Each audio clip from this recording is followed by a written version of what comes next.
दोस्तों, जैसे कि हमने लास्ट वीडियो में गौतम बुद्ध के बारे में जाना था कि कैसे वो घर से भाग गए थे और उन्होंने मोक्ष की प्राप्ति करके पूरी दुनिया को बौद्ध धर्म से परिचय करवाया था। उसी तरह और एक बालक था जो एक क्षत्रिय घराने में पैदा हुआ था।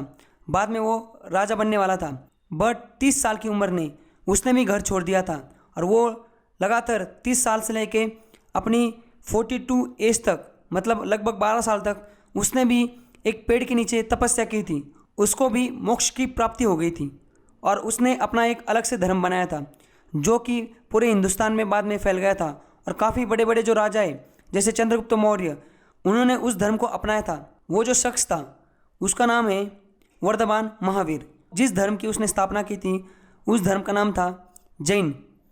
तो आज के लेक्चर में हम जैनिज़्म के बारे में पढ़ने वाले हैं एकदम डिटेल में, तो आप वीडियो को अंत तक देखिए। नमस्कार दोस्तों, स्वागत है आपका। ये हमारा हिस्ट्री का 6 नंबर का लेक्चर है। इससे पहले लेक्चर में हमने prehistoric age, Indus valley civilisation, the Vedic age, जिसमें हमने अर्ली वैदिक एज और लेटर वैदिक एज, और प्रीवियस लेक्चर में हमने बुद्धिज़्म और जैनिज़्म, ये जो 4 नंबर का चैप्टर है एशियन इंडियन हिस्ट्री का, इसका बुद्धिज़्म वाला पार्ट देखा था। तो आज का जो लेक्चर है उसमें हमें जैनिज़्म देखना है। यहाँ देखो, हमने बुद्धिज़्म को कवर किया था, आज से हमें जैनिज़्म को देखना है और जैनिज़्म को कवर करना है। आप में से काफ़ी लोगों ने जैनिज़्म के बारे में सुना होगा और स्पेशली महावीरा के बारे में। तो आज के लेक्चर में हमें पूरा जैनिज़्म, कंप्लीट जैनिज़्म देखना है एकदम शुरू से कि जैनिज़्म कैसे बना था, उसके अंदर क्या है। और जो हम बोलते हैं ना महावीरा, ये जो महावीरा है इनका क्या उसमें रोल था, कंट्रीब्यूशन था। ये जो 9 पॉइंट्स है, इस 9 पॉइंट्स में हमने इस चैप्टर को डिवाइड किया है। तो ये 9 पॉइंट्स को देखने के बाद हमें पूरा जैनिज़्म पता चल जाएगा कि जैनिज़्म है क्या एक्चुअली। उसमें हमें देखना है ओरिजिन ऑफ जैनिज़्म, उसके बाद वर्धमान महावीर थे इनके बारे में पढ़ना है, उसके बाद ये इसका राइज कैसे हुआ जैनिज़्म का, कैसे बढ़ गया ये, उसके बाद उसकी फिलोसॉफी क्या है। उसके बाद में 2 टुकड़े हो गए थे, जैसे ये जो बुद्धिज़्म था उसका जैसे महायाना और हिनायाना ऐसे 2 टुकड़े हो गए थे, वैसे इसके भी 2 टुकड़े हो गए थे। उसके बाद जैन काउंसिल, जैसे बुद्धिस्ट काउंसिल का गठन हुआ था वैसे जैन काउंसिल का भी गठन हुआ था।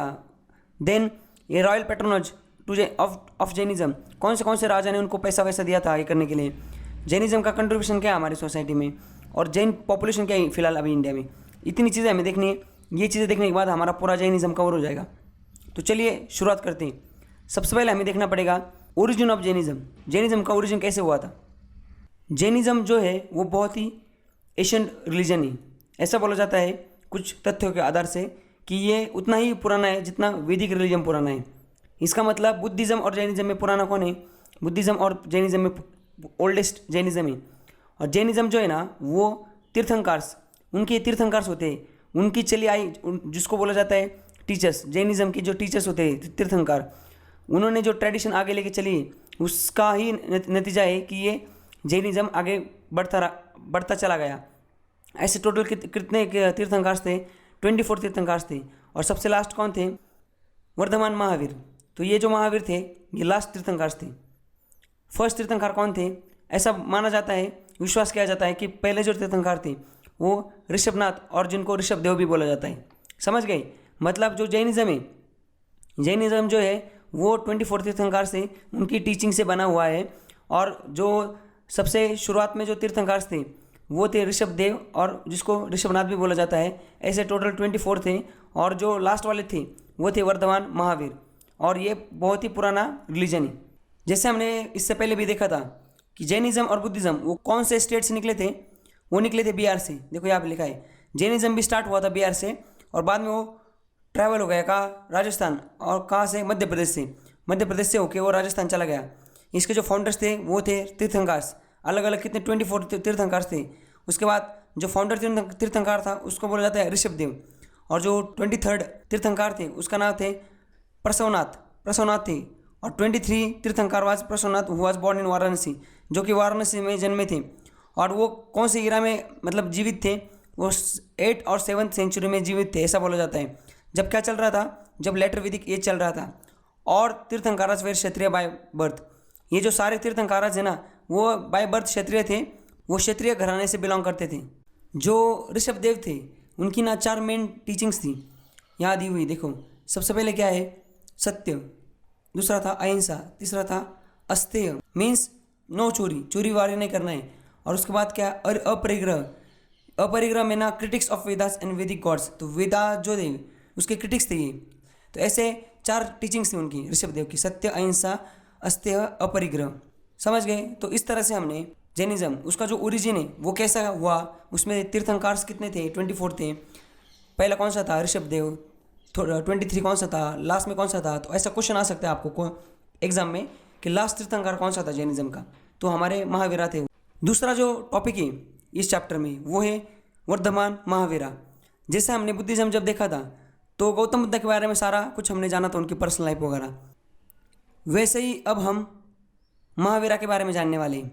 देखो यहाँ पे लिखा है महावीरा क्या थे, लास्ट तीर्थंकार थे।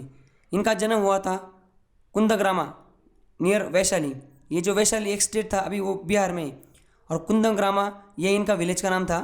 वहाँ पे वो जन्मे थे। इनके जो पेरेंट्स थे उनका फादर का नाम था सिद्धार्था और उनका मदर का नाम था त्रिशाला। ये दोनों भी कौन थे, क्षत्रिय खानदान से बिलोंग करते थे, दोनों क्षत्रिय थे। उनके बेटे थे ये जो महावीरा है वो।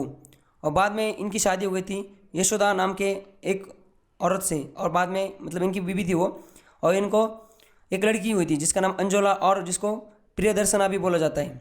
समझ गए आप।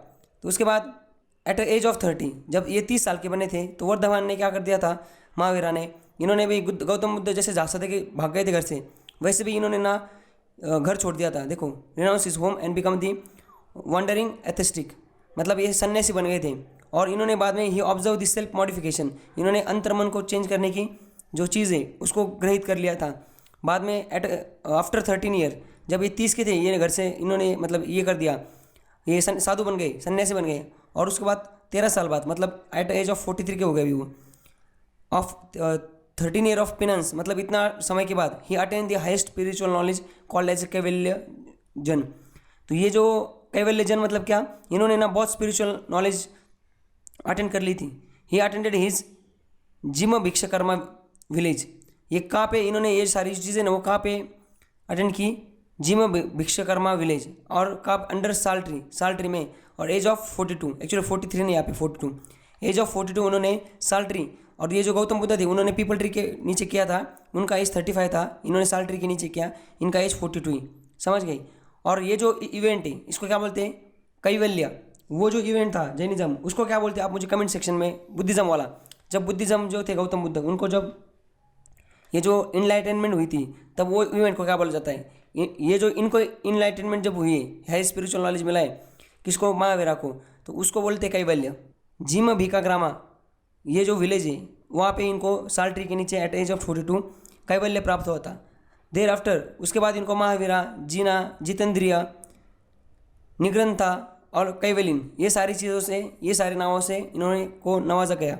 उसके बाद इन्होंने 30 साल तक अपना जो टीचिंग्स थी, जो स्पिरिचुअल नॉलेज इनको गेन हुआ था उसके बारे में जो चीज़ें थी, ये इन्होंने 30 साल तक आगे प्रीच की, लोगों को सिखाई। और बाद में पावा, ये जो राजगृह है, राजगीर बोलते हैं इसको, अभी बिहार में राजगीर डिस्ट्रिक्ट है, तो राजगृह जो है अभी फिलहाल राजगीर जो है वहाँ पे एक पावा नाम का विलेज है। वो पावा में एट एज ऑफ 72, ये 72 एज में वहाँ से इन्होंने अपने देह को त्याग दिया, इनकी डेथ हो गई थी। अब हम कुछ ना कंपैरिजन करके बुद्धिज़्म और जैनिज़्म कुछ चीज़ें देखते हैं। जो हमारे गौतम बुद्ध थे इन्होंने घर कब छोड़ा था, इनकी एज क्या थी पता है उस टाइम पे, ये 29 थी। इनकी एज क्या थी, 29 नहीं, ये उसके बाद मतलब 28 थी शायद, इनकी 28 थी। इनकी एज क्या थी, इनकी एज थी 30। इनको एनलाइटनमेंट का कब साल में हुई थी, 35 में। इनको कब हुई थी, 42 में। उसके बाद इन्होंने कौन से ट्री के नीचे किया था, इन्होंने किया था वो पीपल ट्री के नीचे, जिसको बोध ट्री बोलते हैं। इन्होंने कौन से ट्री के नीचे किया था, इन्होंने साल ट्री के नीचे किया था। हमने अभी देखा ना साल ट्री। और ये जो इवेंट है, इनको जो एनलाइटमेंट हुई थी जैन महावीरा को, उसको बोलते हैं कैवल्यन। तो उसी तरह बुद्धिज़्म को, जब बुद्धिस्ट जो थे हमारे गौतम बुद्ध, उनको जो एनलाइटमेंट हुई थी, एनलाइटमेंट उस इवेंट को क्या बोला जाता है, वो आप मुझे कमेंट सेक्शन में बताइए। समझ गए, यहाँ तक क्लियर है। देखो इस तरह से हमने ये जो महावीरा है इनके बारे में सारा जान लिया। अब हमें ये जानना है कि ये जो जैनिज़्म है, ये causes of rise of Jainism इतना बड़ा कैसे है, ये हमें देखना है। तो चलिए आगे। बुद्धिज़्म और जैनिज़्म, इन दोनों के बढ़ने के जो रीजन्स है ना, कॉजेस ऑफ राइज, वो काफ़ी सिमिलर है। जैसे कि उस टाइम पे मैंने बताया था, उस टाइम पे कौन सा रिलीजन था यहाँ पे डोमिनेंट, वो था हिंदुज़्म। और हिंदुज़्म में क्या था, लेटर वैदिक एज में, ये बात चलो 600-700 की। और जैसे हमने देखा था कि जो लेटर वैदिक एज है वो कौन से ईरा में था, वो कौन से ड्यूरेशन में था, 1000 से लेकर 600 तक। तो इसमें क्या आया था, और शुरू में जो था वो 1500 से लेकर 1000 तक जो था वो वैदिक एज था। अब ये जो वैदिक एज है ना, ये बहुत अच्छा था। इसमें ना औरतों को समान न्याय था, सबको मतलब इक्वल स्टेटस था। वहाँ पे राजा भी, वो जो काउंसिल थी, ट्राइबल काउंसिल, जो सभा और समिति दोनों मिला के ट्राइबल काउंसिल में वो अपना वोट देते थे, उसके बाद राजा चुना जाता था। ये सारी चीज़ें होती थी। पर बाद में क्या हुआ था, ये जो 1000 से लेकर 600 तक का जो पीरियड है लेटर वैदिक एज, उसमें क्या हुआ था, राजा को ने क्या कर दिया था, पावर को सेंट्रलाइज कर लिया था। ब्राह्मण लोग का दबदबा बढ़ गया था और उन्होंने एक सिस्टम लाई थी, उसको बोलते हैं वर्ण सिस्टम। तो ये वर्ण सिस्टम के आधार पर इन्होंने क्या कर दिया था, लोगों को चार बाय बर्थ से 4 पार्ट में डिवाइड कर दिया था। एक था ब्राह्मण, दूसरा क्षत्रिय, तीसरा वैश्य, चौथा शूद्र। अब ये जो वैश्य और शूद्र है, इनको सोशल स्टेटस नहीं था। वैश्य को तो बिल्कुल इनको तो कुछ भी इज्जत नहीं थी, इनको एकदम नीचे लेवल के काम करने पड़ते थे। वह शूद्र को, वैश्य थे वो व्यापारी लोग थे, सिर्फ क्षत्रिय राजा बन सकते थे और बाद में ब्राह्मण राजा बन सकते थे। तो ये जो सिस्टम है ना, इससे लोग झंड हो गए थे, पूरा तंग आ गए थे। लोगों को लगता था वैश्य के पास बाद में बहुत पैसा आने लगा, एग्रीकल्चर के नए नए इक्विपमेंट्स बनने लगे, व्यापार अच्छा होने लगा, ट्रेड अच्छा होने लगा, और वैश्य के पास पैसा आने लगा। पर भाई साहब पैसा है पर इज्जत जीरो इज्जत। तो इज्जत के चक्कर में सारा किस्सा हुआ है। तो वैसे बुद्धिज्म ने फिर क्या किया था, बुद्धिज्म ने इनको इज्जत दी थी, इनको बोला था हम सब एक ही, ऐसा वैसा हम नया सिस्टम बनाएंगे, वहाँ पे वर्ण सिस्टम नहीं होगा, सबको एक जैसा रहेंगे। तो बुद्धिज्म चल पड़ा था। वैसे ही जैनिज्म का क्या हुआ था, देखो वैदिक religion has become highly ritualistic. तो वैदिक रिलीजन जो था ना वो बहुत रिचुअलिस्टिक हो गया था। उसमें ये जो मैंने बताया वर्ण सिस्टम, ये बहुत डोमिनेंट हो गई थी।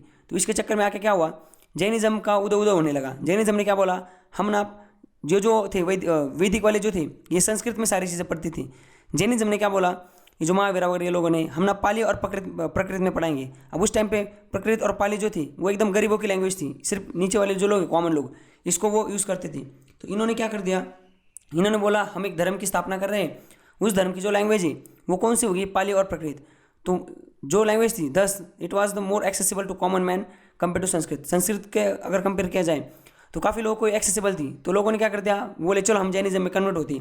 इन्होंने जैनिज्म में कन्वर्ट मार लिया।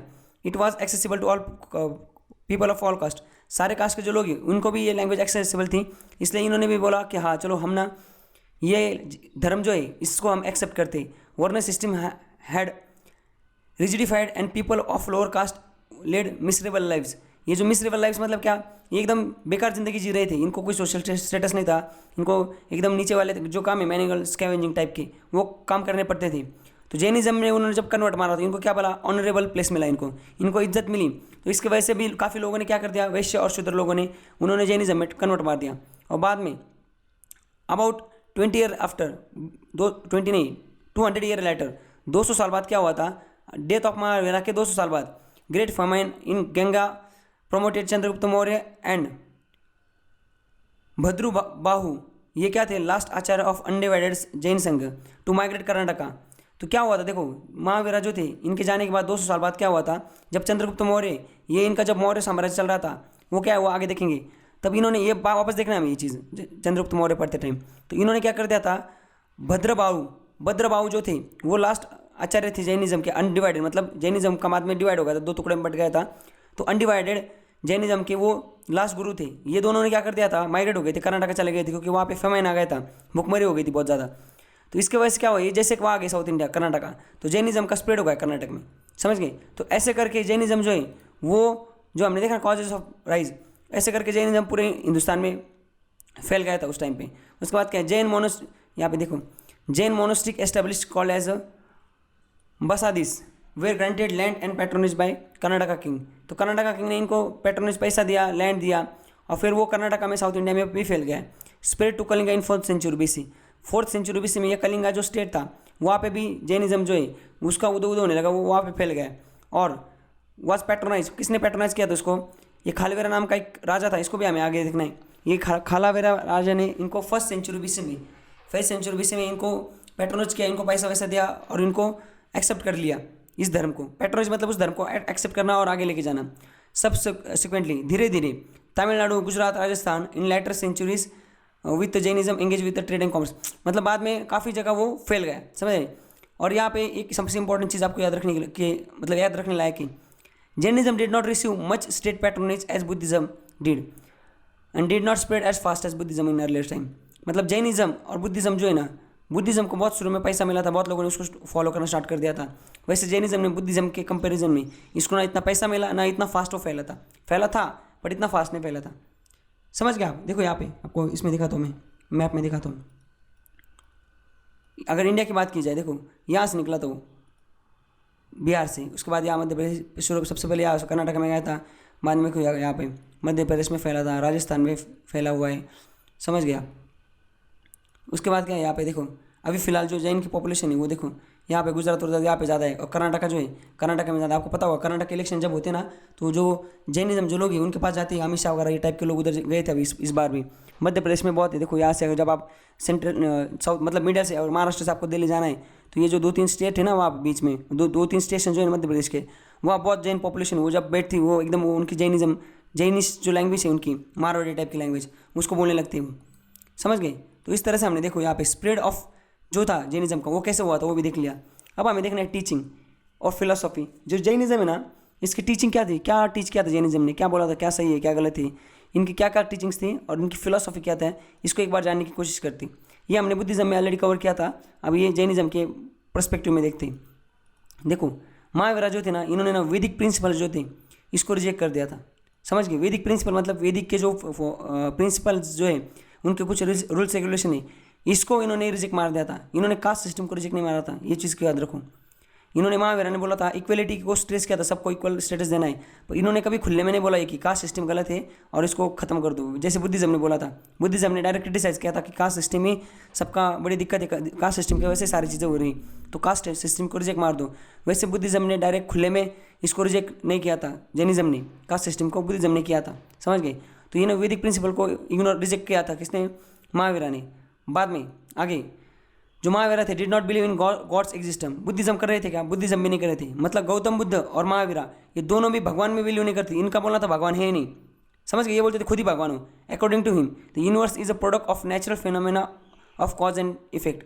मतलब जो यूनिवर्स बना है ना वो नेचुरल फिनोमेना है, वो नेचुरली कॉज और इफेक्ट की थ्योरी, नेचुरल फिनोमेना जैसे आता है ना ये सुनामी वगैरह, उस टाइम पे हमारा जो यूनिवर्स है वो वैसे ही बना है, नेचुरल फिनोमेना ये, इसमें कोई भगवान किसी का रोल नहीं, ये किसी ने इसको बनाया नहीं। और क्या बोला था महावीरा ने इस एक चीज़ पे स्ट्रेस दिया था, और वो था क्या, वो था कर्म। इन्होंने बोला था कि ही बिलीव इन द कर्म एंड ट्रांसमिशन ऑफ सोल। मतलब महावीरा बोलते थे कि जो सोल है हमारा एक बॉडी से दूसरी बॉडी में जा सकता है, मतलब रिबर्थ टाइप का। और इन्होंने कर्म में बिलीव किया था कि आप कर्म सही से करो। उसके बाद the body dies but soul does not.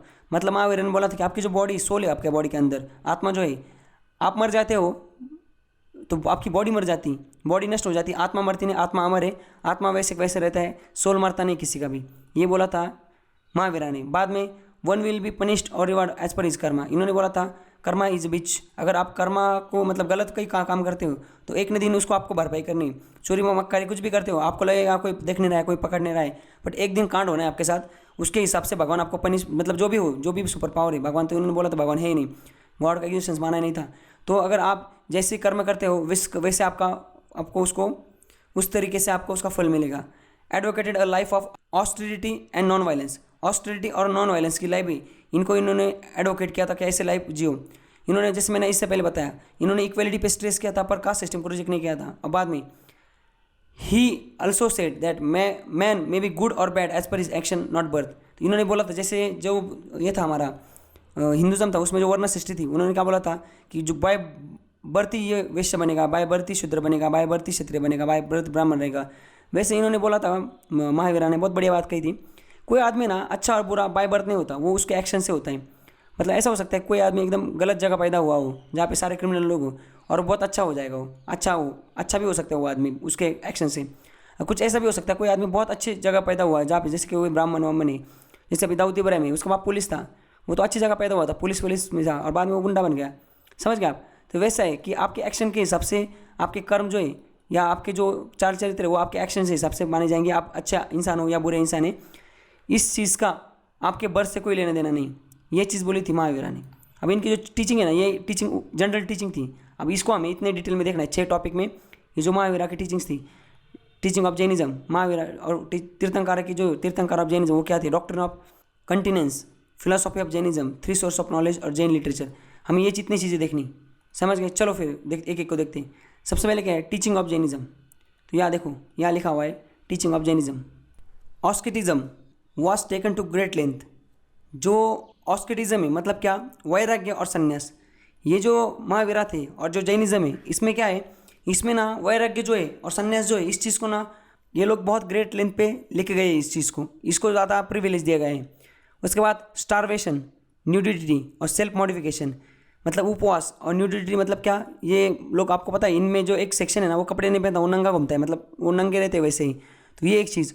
और सेल्फ मॉडिफिकेशन, ये जो चीज़ें है ना, इस पर इन्होंने काफ़ी ध्यान दिया है और इस चीज़ को इन्होंने एक्सपाउंड किया है। 2 एलिमेंट ऑफ द वर्ल्ड, दुनिया के ना 2 एलिमेंट इन्होंने डाले, एक है जीवा और दूसरा है आत्मा। जीव मतलब जो कॉन्शियस हमारा जो जीव है, बॉडी वगैरह है, और अनकॉन्शियस जो है वो अंदर बॉडी के अंदर आत्मा। ये चीज़ बोली गई है टीचिंग ऑफ जैनिज्म में, समझ गया आप। 3 रत्नस ऑफ जैनिज्म, इसमें क्या क्या आता है, इसमें आता है right faith, right knowledge, right conduct, अहिंसा, सत्य, अस्तेय, परिग्रह एंड ब्रह्मचारी। अब ब्रह्मचारी मतलब क्या, ब्रह्मचारी रहना, जो वर्जिनिटी उसको लूज़ नहीं करना। उसके बाद परिग्रह मतलब क्या, नो एक्वायरिंग प्रॉपर्टी, खुद की प्रॉपर्टी नहीं रखना है। अस्तेय मतलब क्या, चोरी नहीं करनी। सत्य मतलब ट्रूथ पे चलना है। अहिंसा, नॉन वायलेंस। राइट कंडक्ट मतलब क्या, ये जो 5 ओल्स थे ना, उसका ऑब्जर्वेंस करना है। राइट नॉलेज, नॉलेज रखना है। राइट फेथ, फेथ मतलब भगवान में विश्वास दिखाना है। ये थे सारे क्या, 3 रत्नस ऑफ जैनिज्म। अब तीसरी चीज़ है डॉक्ट्रिन ऑफ जैनिज्म।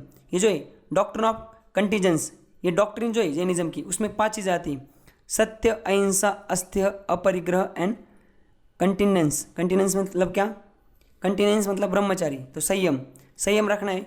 उसके बाद अपरिग्रह, अपरिग्रह मतलब प्रॉपर्टी नहीं रखना है। उसके बाद अस्तेय मतलब चोरी और चकारी नहीं करनी है, अहिंसा नहीं करनी है और सत्य पे चलना है। ये भी क्या है, ये भी डॉक्ट्रिन है ऑफ जैनिज्म। ये दोनों भी क्या है, ऑलमोस्ट एक ही, उसमें ज़्यादा चीज़ें इसमें थोड़ी कम है। उसके बाद क्या है, फिलोसॉफी। अब जैनिज्म की जो फिलोसॉफी ना, तो universe, Jainism according to Jainism universe is ethereal and everlasting. तो इसका मतलब क्या होता है, यूनिवर्स जो है हमारा, ब्रह्मांड जो है अनंत है और चिरस्थायी है, और ये 6 एलिमेंट से बना है। वो 6 एलिमेंट क्या क्या है, जी, अजीव, धर्म, अधर्म, काल और आकाश। ये जो सारी चीज़, जैसे जीव, जी मतलब क्या है, जीव, जीव में आता है सोल और स्पिरिट। अजीव में क्या आता है, फिजिकल मैटर। उसके बाद धर्म, अधर्म, काल और आकाश, ये सारे मिलके बना है, यूनिवर्स बना है अकॉर्डिंग टू जैनिज्म। आगे, everything they believe has soul. सारी जो चीज़ें लोग बिलीव करते हैं वो सोल है, and it is trapped in the physical body and quest it to get out of it. मतलब क्या बोला गया है, जो सारी चीज़ें हैं ना वो सोल है और एक फिजिकल बॉडी में उसको डाला गया है, और वो क्या है, इट इज़ क्या, quest it to get out of it, इसको बाहर आने के लिए विचलित किया जा रहा है। It does not believe in universal soul but instead soul which is present in each body. तो जैनिज्म है ना, जैनिज्म क्या बोलता है, ये यूनिवर्सल सोल की बात नहीं करता है, मतलब पूरी दुनिया भर में एक ही सोल नहीं दुनिया का। ये बोलता है इंडिविजुअल, हर एक आदमी के अंदर सोल है, हर एक आदमी के अंदर आत्मा है, और ये भगवान वगवान बाकी चीज़ें कुछ होती नहीं। खुद ने क्या करना है, ये आत्मा को पहचानना है और खुद के साथ एक रूप होना है। ये चीज़ बोली गई है किसमें, फिलोसॉफी ऑफ जैनिज्म में। समझ गए, यहाँ पे देखो इतनी चीज़ें, इसको याद रखो। ये क्वेश्चन आता है कि कौन सी आता है, जी, अजीव, उसके बाद धर्म, अधर्म, काल, आकाश। ये जो 6 चीज़ें हैं ना, ये आती है जैनिज्म की फिलोसॉफी में, इस पे आता है क्वेश्चन। उसके बाद आगे क्या है, 3 सोर्सेस ऑफ नॉलेज। हमें इस जैनिज्म के बारे में जो हम पढ़ रहे हैं, ये हमें कहाँ से पता चला, तो ये 3 सोर्सेस ऑफ नॉलेज थे, 3 सोर्सेस थे। इन 3 सोर्सेस के 3 हमें पता चल गया। सबसे पहले क्या था, प्रत्यक्षता, जो प्रत्यक्ष था, इससे हमें पता चला। दूसरा अनुमान, और तीसरा था सेइंग ऑफ तीर्थंकर। ये जो इनके गुरु थे तीर्थंकर, उन्होंने जो चीज़ें बोली थी उससे पता चला। सबसे पहले क्या है, प्रत्यक्ष मतलब क्या, प्रत्यक्ष मतलब डायरेक्ट नॉलेज। दूसरा क्या है, अनुमान, अनुमान मतलब क्या, कंटेम्पलेटेशन मतलब चिंतन, कंटेम्पलेटेशन मतलब चिंतन से पता चला है, डायरेक्ट नॉलेज से पता चला है। और जो तीर्थंकर है, इनकी जो सेइंग्स है उससे पता चला है। Jain concept of knowledge is known as Anekantavada और सदैवाद। ये चीज़ बोली जाती है। अनेकानंदवाद मतलब क्या, जैनिज्म का जो है कंसेप्ट ऑफ नॉलेज है, उसको अनेकानंदवाद बोला जाता है। इसको भी आप याद रखिए। आगे आगे क्या है, जैन लिटरेचर। तो जैन लिटरेचर जो है ना, उसमें अंगा, जैसे हमने देखा था बुद्धिज्म में कुछ लिटरेचर्स थे, कुछ टेक्स्ट थे, उस टेक्स्ट से हमें पता चल जाता है कि जैनिज्म में क्या क्या कहा लिखा था। तो वैसे जो बुद्धिज्म के बारे में हमने पढ़ा था, बुद्धिज्म के पता चला था। अब वैसे ही जो जैनिज्म है ना, जैनिज्म का क्या बताएगा, ये जो 12 अंगाज हैं, उसको रिलीजियस जो टेक्स्ट हैं इनके, वो अंगाज है 12, 1 2 3 4 ऐसे 12 है। और लेटर एंड दे उनको बाद में कन्वर्ट किया गया था उपनागास जो थे उसमें कन्वर्ट किया था। तो ये 12 जो देखो यहाँ पे 12 अंगज है, उसके 12 उपनागास है, उसके उत्तर बाद 12 परिकरना से, 6 छेड़ा सूत्रास से, और उसके बाद 4 माला सूत्रास और 2 सूत्रग्रदास। ये जो लिटरेचर ना, इससे हमें पता चल जाता है जैनिज्म के बारे में। Also called as Jain Agamas based on Mahavira's teaching. ये महावीरा के जो टीचर टोटल 45 जो महावीरा की टीचिंग है ना, इसको कंपाइल किया गया है अंगास में, उसको अंगमास भी बोला जाता है। तो ये जैन लिटरेचर है, जैन के बारे में सारी लिखापट इस चीज़ में हुई है।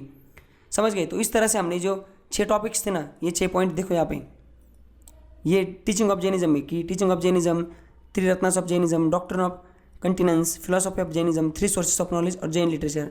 तो क्वेश्चन आता है आप इस पे, तो आप इसको सही से याद रखो। इस पे क्वेश्चन आया, देखो ये जो हमें अभी देखा ना, ये कि ये जो अंगामास है ना या अगाम है ना, ये किससे रिलेटेड है, किस धर्म से रिलेटेड, ये क्वेश्चन आया था। तो ये जैनिज्म से रिलेटेड है। समझ गए। तो उसके बाद जैनिज्म स्प्लिट, देखो बाद में क्या हुआ था, जैनिज्म जो थे ना, ये मैंने बताया था ना आपको, जैसे जब ये चल रहा था मौर्य एम्पायर चल रहा था, चंद्रगुप्त मौर्य वो साउथ इंडिया गए, तो वहाँ पे फेमन आया था मगध में। तो उसके साथ उनके साथ ना भद्राबाहु ये जो भद्राबाहु थे ना, ये भी चंद्रगुप्त मौर्य जो थे ना, उनके साथ नीचे आए थे साउथ इंडिया में जब फेमन आया था। तो ये जो इनका जो था ना जैन संघ, इनका यूनाइटेड जो जैन संघ था ना, इसके लास्ट ये थे गुरु थे, मतलब ये इसको सब चलाते थे, आचार्य थे। जैसे साउथ इंडिया है ना, उधर जो स्तुलाबाहु जो है ये नॉर्थ इंडिया में रह गए, समझ गए, उनके फॉलोअर्स के साथ। तो स्तुलाबाहु जो है ना, इन्होंने गेम खेल दिया। इन्होंने क्या कर दिया, इन्होंने कोड ऑफ कंडक्ट, मतलब इन्होंने जो कोड ऑफ कंडक्ट था जैनिज्म को, वही चेंज कर दिया। और उन्होंने बोला कि हमें आज से क्या करना है, वाइट ड्रेस को परिधान करना है, वाइट इसको ड्रेस को। तो अभी ये जो थे कौन से, भद्राबाहु और स्तुलाबाहु, इन दोनों की वजह से हो गया स्प्लिट। भद्राबाहु पहले आचार्य थे, ये साउथ इंडिया चले गए। स्तुलाबाहु ने मौके पे चौका देना स्टार्ट कर दिया, ये नॉर्थ इंडिया में अकेले थे। इन्होंने क्या बोला, इन्होंने बोला हम कोड ऑफ कंडक्ट चेंज करें जैनिज्म का, आज से हमें कपड़े पहनने कौन से, वाइट कपड़े।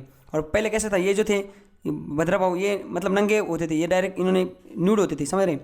तो 2 हिस्से में बट गया जैनिज्म। जो नॉर्थ इंडिया में थे स्तुलाबाहु के फॉलोअर्स, इनको बोला जाता है श्वेतांबर, जो वाइट क्लेड मतलब कपड़े पहनते हैं, समझ, वेट वाइट ड्रेस। और दूसरे जो साउथ इंडिया में थे भद्राबाहु के साथ, वो उनको बोला जाता है दिगंबर, ये होते हैं स्काई क्लेड, मतलब ये नेकेड होते हैं, ये कपड़े वपड़े कुछ पहनते नहीं, समझ गए। तो 2 हिस्सों में बट गया जैनिज्म, एक था दिगंबर, एक था श्वेतांबर मतलब नॉर्थ इंडिया में जो कपड़े पहनते हैं, और दिगंबर मतलब जो नीचे साउथ इंडिया में गए थे वो जो कपड़े नहीं पहनते। जैसे ये देखो, ये कौन सा है, ये श्वेतांबर ही, समझ गया। दिगंबर की पिक्चर यार डाल नहीं सकती इसलिए। उसके बाद यहाँ तक देखो, यहाँ तक हमने ये भी देख लिया जैन का जो स्प्लिट हुआ था 2 हिस्से में, श्वेतांबर दिगंबर। वैसे बुद्धिज्म का स्प्लिट किस 2 हिस्सों में हुआ था, कमेंट सेक्शन में बताइए। और अब आगे के टॉपिक पे जो पॉइंट है 6 नंबर का, वही जैन काउंसिल।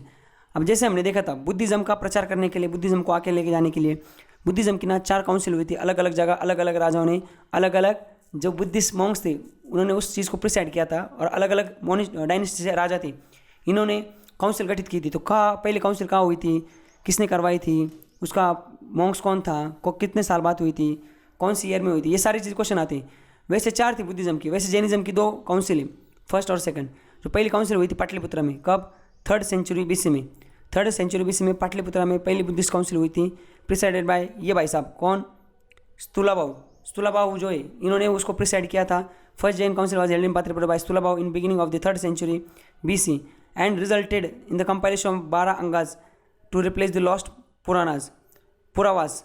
मैं समझ गए, मतलब क्या, ये जो हमने अभी अंगाज देखे ना, ये अंगाज जो है ना, स्तुलाबाहु जो है, इन्होंने कंपाइल किए थे कि जैनिज्म के बारे में, महावीर जैन के बारे में जो सारी अच्छी अच्छी चीज़ें इन्होंने उसको कंपाइल किया था 12 अंगाज में, समझ गए आप। तो ये कहाँ पे हुई थी, सबसे पहले क्वेश्चन कब हुई थी, 3rd सेंचुरी BC में, किसने की करवाई थी, स्तुलाबाहु ने, कहाँ पे, पाटलिपुत्र। देखो 3-4 क्वेश्चन यहाँ पे हो गए। दूसरी बुद्धिस्ट काउंसिल, अब दूसरी बुद्धिस्ट काउंसिल जो है वो हुई थी वल्लभी जो जगह है गुजरात में, वहाँ हुई थी कब, 5 सेंचुरी AD में। ये किसने प्रिसाइड की थी, धिगानी, देवर धिगानी जो है इन्होंने इसको प्रिसाइड किया था। इसमें भी 12 अंगास को कंपेयर किया गया था। Second Jain council was held in Vallabhi under the chairmanship of Devardhi Kshamashramana in 552 AD, मतलब 512 में एडी में इसको किया था। Resulted the final compilation of 12 Angas and 12 Upangas, मतलब क्या 12 अंगाज और 12 उपअंगाज। देखो यहाँ पे पहले इसमें क्या किया था, पहले में इन्होंने कंपाइलेशन रिजल्टेड द कंपाइलेशन 12 किए थे, बट इसमें क्या फाइनल कंपाइलेशन किया गया था उसका, और उसको 12 उपअंगाज में भी डिवाइड किया गया था। समझ गए। तो यहाँ पे देखो मैंने इसको एक चार्ट में डाला है ताकि आप इसको याद रख सकें।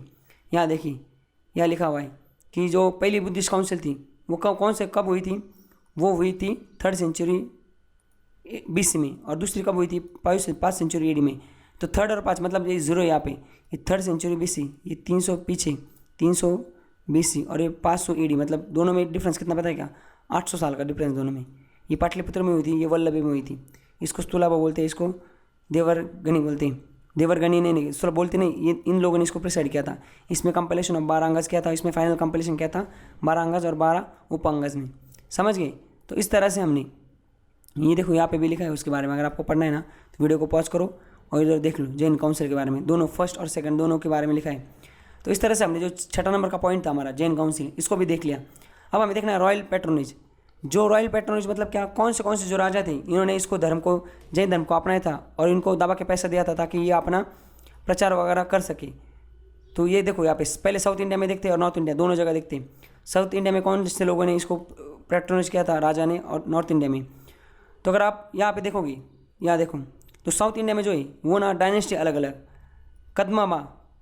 कदमबा डायनेस्टी, गंगा डायनेस्टी, इन्होंने भी इसको पैट्रोनेज किया था। उसके बाद एक राजा था अमोघवर्षा राजा था, इसने भी किया था। एंड दूसरा क्या है, कुमारपाला, ये चालुक्य डायनेस्टी का एक राजा था कुमारपाला, इसने भी किया था। तो क्वेश्चन आता है ऐसा, कौन से विच ऑफ द फॉलोइंग, नीचे दिए हुए कौन से राजा ने जो जैनिज्म है इसको पैट्रोनेज किया था। तो अमोघवर्षा ये था, कुमारपाला था, गंगा डायनेस्टी थी, और ये क्या है, कदमबा डायनेस्टी थी। इतनी चीज़ें हमने देख ली। उसके बाद ये तो साउथ इंडिया में था। अब नॉर्थ इंडिया में कौन कौन था, नॉर्थ इंडिया में बिम्बसारा जो था, अजातशत्रु, ये दोनों, ये बिम्बसारा जो था ये इसका बेटा था अजातशत्रु, इसने इसको टपकाया था, बाप को मार के राज्य हथिया लिया था। ये आगे देखना है हमें। उसके बाद क्या, चंद्रगुप्त मौर्य, ये क्या है, बिंदुसारा, ये बिम्बसारा है और ये बिंदुसारा है। बिंदुसारा कौन, चंद्रगुप्त का बेटा है। उसके बाद क्या, खालवेरा, जैसे बताया ना आपको, खालवेरा एक किंग था। इन इतने लोगों ने ना पैट्रोनेज किया था जैनिज्म को। समझ गए आप। तो यहाँ पे हमने ये जो हमारा 7 नंबर का पॉइंट है, पैट्रोनेज, रॉयल पैट्रोनेज, जो राजा रजवाड़े इन्होंने जो पैट्रोनेज किया था वो क्या है वो देख लिया। अब जो 8वां और 9वां पॉइंट है वो एग्जाम के लिए इतना इंपॉर्टेंट नहीं, पर फिर भी फ्लो बनाने के लिए आपको पढ़ा देता हूँ वो भी। अब देखो कंट्रीब्यूशन ऑफ जैनिज्म, इसमें क्या बोला गया है कि जैनिज्म का हमारे जो देश है इसमें क्या कंट्रीब्यूशन रहा उस टाइम पे। इसमें क्या हो, देखो ये फर्स्ट सीरियस अटेम्प्ट टू, ये क्या, माइग्रेट इविल ऑफ वर्ण सिस्टम, ये वर्ण सिस्टम इसको खत्म करने का पहला अटेम्प्ट था। आप बोलोगे बुद्धिज्म में भी था, अरे बुद्धिज्म में था पर पहले जैनिज्म आया था ना, बाद में आया था बुद्धिज्म। तो सबसे पहले अगर वर्ण सिस्टम को किसने चैलेंज किया था तो जैनिज्म ने किया था। उसके बाद क्या है, इन्होंने संस्कृत को डिस्कार्ड किया था एज अ लैंग्वेज ऑफ ब्राह्मण एंड अडॉप्टेड प्रकृत एज अ कॉमन लैंग्वेज। तो संस्कृत को डिस्कार्ड कर दिया था जैनिज्म वालों ने और प्रकृत को कॉमन लैंग्वेज बना दिया ताकि वो कॉमन लैंग्वेज सबके लिए अवेलेबल हो जाए। Religious literature written in Ardhamagadhi and copied in 6th century AD at the Vallabhi Gujarat.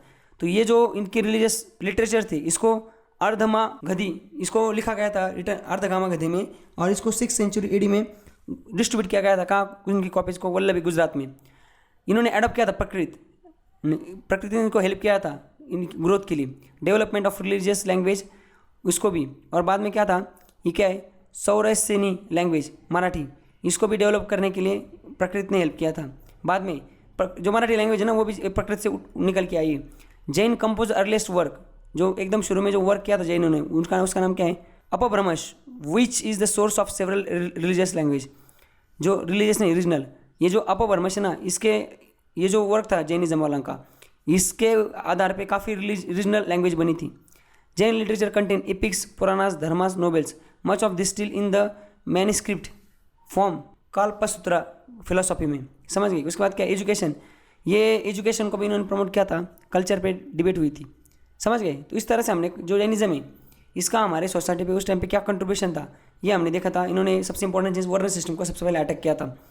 उसके बाद अभी फ़िलहाल अभी हमारे देश में जो जैन पॉपुलेशन है वो कितना है, जैन पॉपुलेशन जो है वो कितना है, तो वो कितना पता है आपको, 2.7% है। टोटल हमारा जो इंडिया का पॉपुलेशन है ना, अभी फिलहाल 2.7% पॉपुलेशन है। उसमें देखो गुजरात जहाँ पे मध्य प्रदेश में, गुजरात में और कर्नाटका, यहाँ पे ना सबसे ज़्यादा पॉपुलेशन है। मोस्टली इन गुजरात सबसे ज़्यादा गुजरात है, पर कर्नाटका में भी है और मध्य प्रदेश में भी है। समझ गया आप?